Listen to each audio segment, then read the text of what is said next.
Après avoir abandonné l'idée d'un Need for Speed Shift décliné sur toutes les machines du marché, Electronic Arts a opté pour la diversité en développant un titre rien que pour la Wii. Convaincu d'avoir fait le bon choix en s'orientant moins arcade sur console HD, EA Montréal, à l'inverse, a opté pour une mentalité totalement arcade et débridée sur la console de Nintendo avec ce NFS Nitro. Sur le papier, on se dit que ce n'est pas bête du tout, tant l'écart entre les joueurs Wii et le reste du marché est en train de se creuser.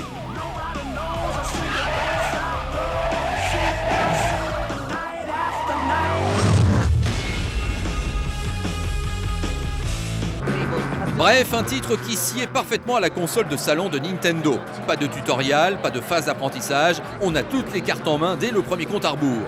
Inutile de dire que le gameplay du titre se révèle basique.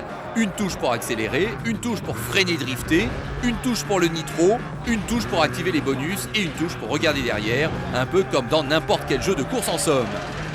Et comme si cela n'était pas assez simple, le jeu ira même jusqu'à vous proposer de passer en pilotage assisté, pour que vos virages se négocient tout seuls comme des grands. Seule originalité, le choix entre 5 configurations de manettes. La Wiimote seule, on tourne alors en penchant la manette à droite ou à gauche. Le duo Wiimote plus Nunchuk, on tourne avec le stick gauche. Wii Wheel, le faux volant en plastique. Le pad classique ou bien encore la manette GameCube. Autant être clair d'emblée, outre les 2 dernières configurations qui s'avèrent efficaces mais classiques, la seule configuration réellement intéressante et jouable n'est autre que le duo Wiimote Nunchuk, qui permet de contrôler parfaitement votre voiture tout en ayant la possibilité d'activer le nitro d'un petit secouage de Wiimote. Ce n'est pas bien révolutionnaire, mais au moins c'est jouable, alors qu'avec le Wii Wheel, c'est carrément la bérésina.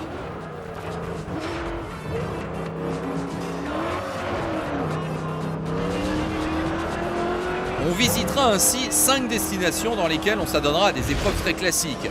Courses traditionnelles ou par élimination, drift, drag, défi photoradar ou encore contre-la-montre, le tout au volant d'une trentaine de véhicules grossièrement modélisés car passablement caricaturés.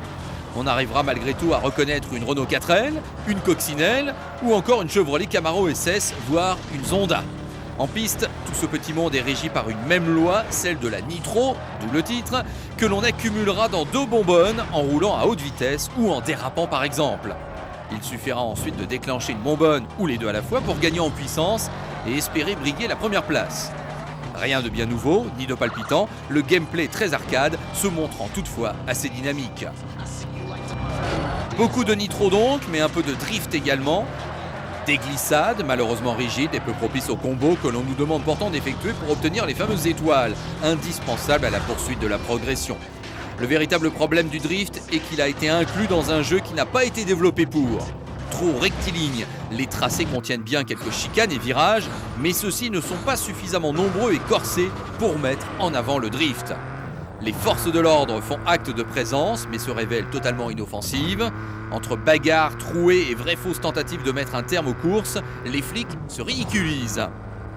Le tout dans un environnement graphique digne de la Moldavie des années 80. Bref, Need for Speed Nitro est à oublier le plus vite possible.